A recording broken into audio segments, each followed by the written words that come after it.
हम लोग मैदान में हैं। तो इनकी सरकार में जो सबसे नजदीकी जो घोटाला चल रहा है, जो 69,000 शिक्षक भर्ती घोटाला हुआ, जिसमें दलितों और पिछड़े वर्ग के लोगों के साथ जो बच्चे थे अभ्यर्थी, उनके साथ जो धोखा हुआ, उनकी सीटें जो है अपने चहेते लोगों को षड्यंत्र करके जो दे दी गई।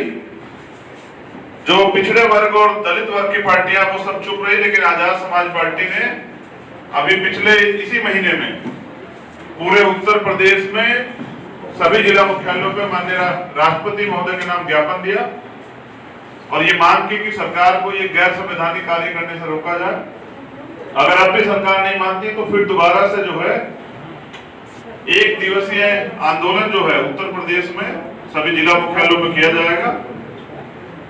तो किसान विरोधी बिल पे आप देख लीजिए, सरकार का समर्थन है और जहां जहां उत्तर प्रदेश में किसान सड़कों पे आए तो वहां लाठियां। उसके बाद हमारे जो बेसिक मुद्दे रहेंगे जिनके बारे में मैं जिक्र कर रहा हूं साइकिल यात्रा में, और ये साइकिल यात्रा संदेश माननीय काशीराम साहब ने दिया था। ये पैसे की राजनीति ने लोकतंत्र को निकम्मा कर दिया, भ्रष्ट बना दिया।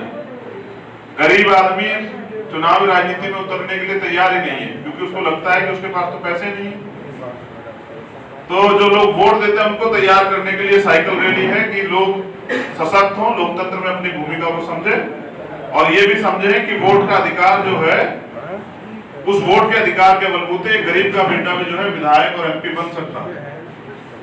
अब तो प्रमुखी का चुनाव है, देखिए सत्ता का किस तरह दुरुपयोग हो रहा है जिला पंचायत अध्यक्ष पद में, कि जो मेंबर जीते हुए उनको जबरन उठाया जा रहा है, रोज हंगामे हो रहे हैं पश्चिम उत्तर प्रदेश में, पूरे उत्तर प्रदेश में ही।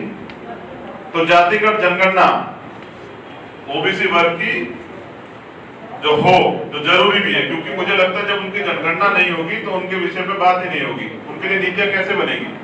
नीतियां बनाने के लिए उनकी संख्या जानना जरूरी है। तो जातिगत जनगणना पिछड़े वर्ग के लोगों के लिए और दलित वर्ग के लोगों के लिए जरूरी, माइनॉरिटी के लिए भी, कि जो उनकी हिस्सेदारी उनको मिल सके। उनको 27% आरक्षण क्यों? कानून व्यवस्था आप देख लीजिए उत्तर प्रदेश में कई मामले तो आपने हाथरस जैसे भी देखे, उन्नाव जैसे, कि जहां पूरी सरकार जो है आरोपियों के पक्ष में खड़ी हो जाती है और आरोपियों को बचाने के लिए तमाम तरह के प्रयास किए जाते हैं, परिवार को बड़ा धमकाया जाता है, लेकिन जनता की ताकत के आगे सरकार को घुटने टेकने पड़ते हैं। और उसमें मीडिया का भी बड़े अहम योगदान था, जिसके कारण प्रक्रिया में है कि न्याय मिलेगा। तो रोज रेप होते हैं, हत्याएं होती हैं, मारपीट होती है, ये जुर्म जाति जो है सभी वर्गों के लोगों पे हो रही है, लेकिन ज्यादा इसके शिकार दलित वर्ग के लोग हो रहे हैं। और जो खुद को दलितों का नेता बताते हैं वो इन हत्याओं पे, रेप पे कभी बोलते भी नहीं। तो इसलिए समाज में झटपटाहट है, वो जब ये मुद्दे उनके सामने रखे जाएंगे तो उनके फैसले जो है 2022 में देखने लायक होंगे। सरकारी संस्थाओं का निजीकरण किया जा रहा है। गंगा में आप सब ने हमने देखा कि लाशें जो हैं बोल रही थी, जवाब मांग रही थी सरकार से, लेकिन सरकार पे कोई जवाब नहीं। और जब मीडिया ने मुद्दा उठाया, आम जनता ने आवाज उठाई, तो उन लाशों को जो है वही रेत में ढक दिया गया। तो रेत के ढकने पे भी जब आवाज उठाई तो उनके कपड़े छीन लिए गए, उन्हीं लाशों को जो है कुत्तों ने नोचा। इससे ज्यादा दुर्दशा, इससे ज्यादा समझिए कि अन्याय, जो अपने आप को हिंदू धर्म के ठेकेदार कहते हैं, राम के नाम पे जो घोटाले कर रहे हैं, उनको काशीराम साहब को मानने वाले लोग जो है ठीक करने के लिए मैदान में हैं। अब ये घोटाले जो किए जा रहे हैं ये बंद हो जाएंगे। तो स्वास्थ्य सेवाओं में लापरवाही, डेढ़ साल का समय मिला था, अगर सरकार चाहती तो अच्छा बन सकता था। तो ये मौत नहीं है, इनका जब आंकड़ा मैं आप सब लोगों के सामने जल्दी प्रस्तुत करूंगा गांव से निकाल के। सरकार तो मैनेजमेंट वाले, इन्होंने तो कह दिया कि कुछ नहीं हुआ, बहुत थोड़े से लोग गए, लेकिन सच्चाई ये है कि 50 लाख से ज्यादा लोगों की जान गई। तो मैं आंकड़ों सहित आप लोगों के सामने रखूंगा इस यात्रा के बाद डाटा इकट्ठा करके। लेकिन मैं मानता हूं कि ये मौत नहीं, हत्याएं, क्योंकि ऑक्सीजन की कमी, बेड की कमी, वेंटिलेटर की कमी, दवाई की कमी से जो जान गई है उसकी जिम्मेदार सरासर सरकार। तो ऐसी सरकार पे 302 का मुकदमा दर्ज होना चाहिए, लेकिन करेगा कौन? अधिकारी कर्मचारी तो बेचारे जो हैं बेबस हैं, कुछ करना चाहते तो सरकार ट्रांसफर कर देती है। तो इसके लिए भी हम लोग तैयार हैं कि डाटा जो है मीडिया के माध्यम से दिया जाए। और जिस तरह से महंगाई बढ़ रही और कानून, कृषि कानून के खिलाफ किसान मैदान में, लेकिन फिर भी आप समझिए कि कृषि उपकरण, खाद, बीज, कीटनाशक दवाइयों की महंगाई इस बात का प्रमाण है कि सरकार को किसानों से कोई हमदर्दी नहीं। अब किसान भी तैयार हैं, वो उनको घुसने नहीं दे रहे हैं गांव-गांव में, लेकिन अब वो 2022 में भी अच्छे निर्णय लें तो उनकी बातों को लेके भी साइकिल यात्रा में चर्चाएं होंगी। शिक्षा का बाजारीकरण हो रहा है, दलित और पिछड़े वर्ग के लोग तो बेबस बन गए क्योंकि हायर एजुकेशन में जो स्कॉलरशिप खत्म कर दी, बजट कम कर दिया, स्कूल बंद कर दिए, ठेके खुलेंगे, सब चीजें खुलेंगी, रैलियां होंगी, मुख्यमंत्री यहाँ से बंगाल चले जाएंगे, असम चले जाएंगे, केरल चले जाएंगे, लेकिन उत्तर प्रदेश की बर्बादी का बेहाल जो है उस पे जो है लोग हंसते रहेंगे, दुनिया हंसती रहेगी। तो एक्सीडेंटल मुख्यमंत्री की वजह से उत्तर प्रदेश की जनता को बहुत कुछ झेलना पड़ा। मॉब लिंचिंग हो रही है, सांप्रदायिक दंगों के माहौल बन रहे हैं।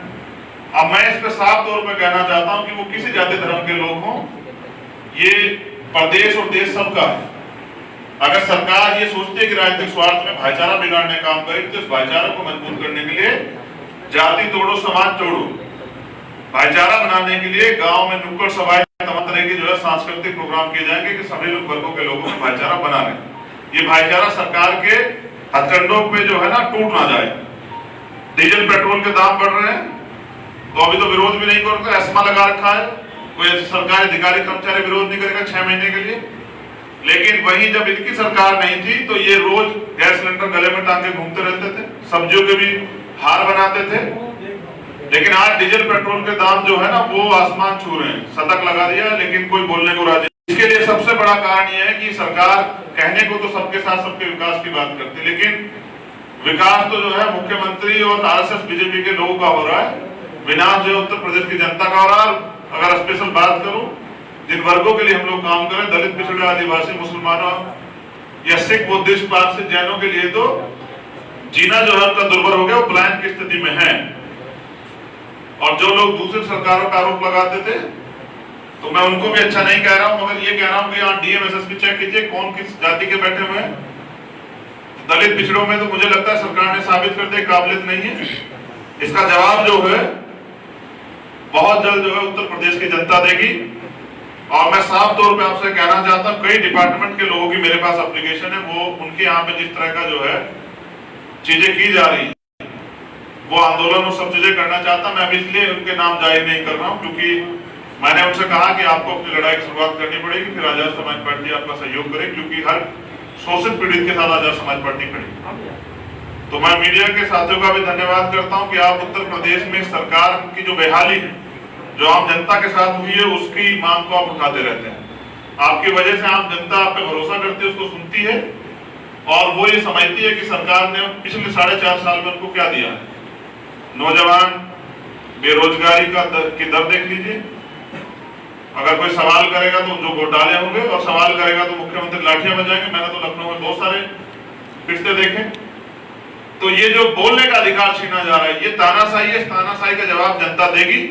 इसलिए पूरी साइकिल यात्रा को मैं खुद मॉनिटरिंग करूंगा, मैं खुद साइकिल यात्रा में रहूंगा और उत्तर प्रदेश के प्रत्येक गांव-गांव में जाके हम लोग ईमानदारी से काम करके उत्तर प्रदेश की बदहाली की सारी जिम्मेदारी जो भारतीय जनता पार्टी और यहाँ की सरकार की है उस पर लोगों को अवगत कराएंगे और आजाद समाज पार्टी के प्रति लोगों के विश्वास को मजबूत करेंगे कि आजाद समाज पार्टी बुनियादी मुद्दों पर काम करे।